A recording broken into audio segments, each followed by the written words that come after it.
Hi అండి, నమస్తే. Welcome to PD creations in Telugu. ఈరోజు రెసిపీ వచ్చేసి మీల్ మేకర్ కర్రీ అండి. చాలా చాలా టేస్టీగా, అలానే రైస్లోకి కానీ రోటీస్లోకి కానీ చాలా ఈజీగా మనం ప్రిపేర్ చేసుకోవచ్చు. ఈ మీల్ మేకర్ కర్రీని ఎలా ప్రిపేర్ చేసుకోవాలో చూసే ముందర ఫస్ట్ టైం మా ఛానల్ చూస్తున్న వారు మా ఛానల్ని సబ్స్క్రైబ్ చేసుకోండి. అలానే కొత్త వీడియోస్ కోసం పక్కనే ఉన్న బెల్ ఐకాన్ని క్లిక్ చేయండి. ఈ మీల్ మేకర్ కర్రీని ఎలా ప్రిపేర్ చేసుకోవాలో చూసేద్దాం. ముందుగా 1 కప్ వరకు మీల్ మేకర్ని తీసుకోండి. నేను తీసుకున్న మీల్ మేకర్ 100 గ్రామ్స్ వరకు ఉంటుందండి. వీటిని ఒక 10 మినిట్స్ పాటు వేడి నీటిలో నానబెట్టుకోవాలి. నీళ్ళు అనేవి మరీ వేడిగా ఉండాల్సిన అవసరం లేదండి, జస్ట్ ఒక గోరువెచ్చగా ఉంటే సరిపోతుంది. వీటిని ఒక 10 మినిట్స్ పాటు వేడి నీటిలో నానబెట్టుకోండి. నేను పెద్ద సైజ్ మీల్ మేకరే తీసుకున్నానండి, మీరు చిన్న సైజ్ అయినా తీసుకోవచ్చు. మీల్ మేకర్ని వాటర్ ఏమీ లేకుండా ఇలా సపరేట్గా గట్టిగా వాటర్ని పిండేసుకుంటూ ఒక బౌల్లోకి తీసుకొని పక్కన పెట్టుకోండి. వీటిలోకి మనం మసాలాని ప్రిపేర్ చేసుకుందాం. స్టవ్ వెలిగించి స్టవ్ పైన అడుగు మందంగా ఉండే ప్యాన్ పెట్టుకొని అందులో 2 టేబుల్ స్పూన్ వరకు వేరుశనగ పప్పుని యాడ్ చేసుకోండి. అలానే 1 ఇంచ్ వరకు దాల్చిన చెక్క, 2 టేబుల్ స్పూన్ వరకు ధనియాలు, అలానే ఒక 3 లవంగి మొగ్గలు.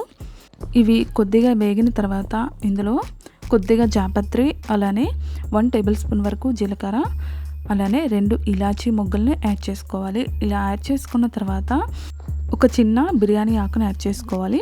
ఇవి కొద్దిగా వేగిన తర్వాత ఇందులో ఎండు కొబ్బరిని కానీ లేదా పచ్చి కొబ్బరిని యాడ్ చేసుకోవాలి. ఎండు కొబ్బరి పొడి నేను 3 టేబుల్ స్పూన్ల వరకు యాడ్ చేసుకుంటున్నాను. వీటన్నిటిని వేయించుకున్న తర్వాత మిక్సీ జార్లో యాడ్ చేసుకొని గ్రైండ్ చేసుకొని పక్కన పెట్టేసుకోండి.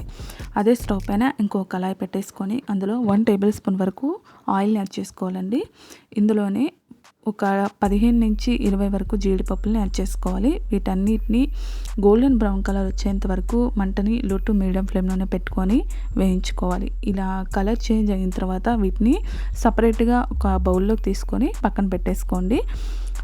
ఇదే కళాయిలో మనం ముందుగా పక్కన పెట్టుకున్న మీల్ మేకర్ని యాడ్ చేసుకోవాలండి. మీల్ మేకర్ని ఒక 10 నిమిషాల పాటు లో టు మీడియం ఫ్లేమ్లోనే పెట్టుకొని కలర్ చేంజ్ అయ్యేంత వరకు వేయించుకున్న తర్వాత వీటిని కూడా సపరేట్గా ఒక బౌల్లోకి తీసుకొని పక్కన పెట్టుకోండి. అదే కళాయిలో 2 టేబుల్ స్పూన్ వరకు ఆయిల్ని యాడ్ చేసుకోవాలి. ఆయిల్ కొద్దిగా హీట్ అయిన తర్వాత 2 పచ్చిమిరపకాయలు ఇలా కట్ చేసుకొని యాడ్ చేసుకోవాలి. అలానే 2 మీడియం సైజు ఉల్లిపాయలని ఎంత సన్నగా వీలైతే అంత సన్నగా కట్ చేసుకొని యాడ్ చేసుకోవాలి. ఇది కొద్దిగా వేగిన తర్వాత ఇందులో 1 టేబుల్ స్పూన్ వరకు అల్లం వెల్లుల్లి పేస్ట్ని యాడ్ చేసుకోవాలి. అల్లం వెల్లుల్లి పేస్ట్ అనేది పచ్చివాసన పోయేంత వరకు వేయించుకోవాలండి. ఇలా వేయించుకున్న తర్వాత ఇందులోనే 2 మీడియం సైజు టమాటీల్ని ఎంత సన్నగా వీలైతే అంత సన్నగా కట్ చేసుకొని యాడ్ చేసుకోవాలి. మంటని లో టు మీడియం ఫ్లేమ్లోనే పెట్టుకొని ఈ టమాటాలని బాగా మగ్గించుకోవాలండి. ఇవి కొద్దిగా వేగిన తర్వాత ఇందులో 1/2 టేబుల్ స్పూన్ వరకు పసుపు, అలానే 1 టేబుల్ స్పూన్ వరకు కారం, అలానే 1/2 టేబుల్ స్పూన్ వరకు సాల్ట్ని యాడ్ చేసుకోండి. కారం ఎక్కువ తినేవాళ్ళు ఇంకొద్దిగా యాడ్ చేసుకోవచ్చండి. వీటన్నిటిని ఒకసారి కలుపుకొని మూత పెట్టేసి మంటను లో టు మీడియం ఫ్లేమ్లోనే పెట్టుకొని కనీసం 5 నుంచి 10 నిమిషాల పాటు ఈ టమాటీలు అనేవి పచ్చివాసన పోయేంత వరకు మగ్గించుకోవాలండి.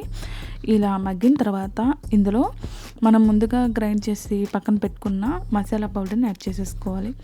మసాలా పౌడర్ని కూడా యాడ్ చేసుకున్న తర్వాత మంటని లో టు మీడియం ఫ్లేమ్లోనే పెట్టుకొని మూత పెట్టేసి మరొక 5 నిమిషాల పాటు ఈ మసాలా అనేది వేయించుకోవాలండి. ఇలా వేయించుకున్న తర్వాత వీటిని మరొకసారి కలుపుకొని ఇందులో 1 గ్లాస్ వరకు వాటర్ని యాడ్ చేసుకోవాలి.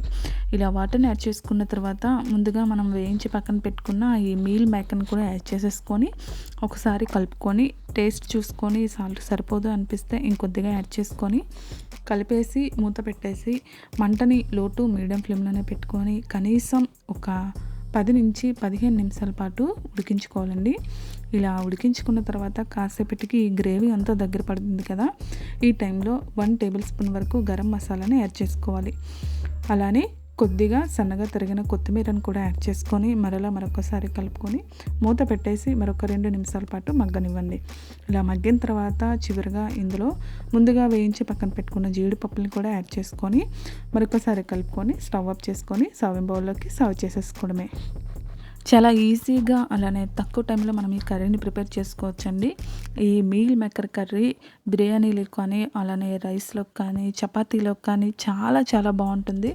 అందరూ ఒకసారి ట్రై చేయాల్సిన రెసిపీ ఇది. ఈ వీడియో మీకు నచ్చినట్టయితే మీ ఫ్రెండ్స్‌కి, మీ రిలేటివ్స్‌కి షేర్ చేయండి. అలానే మీరు కూడా ఒకసారి ఈ కర్రీని ప్రిపేర్ చేసి మీకెలా వచ్చిందో మీ ఫీడ్‌బ్యాక్‌ని నాకు కామెంట్ రూపంలో తెలియజేయండి. మా ఛానల్‌ని సపోర్ట్ చేయండి. Thank you for your watching.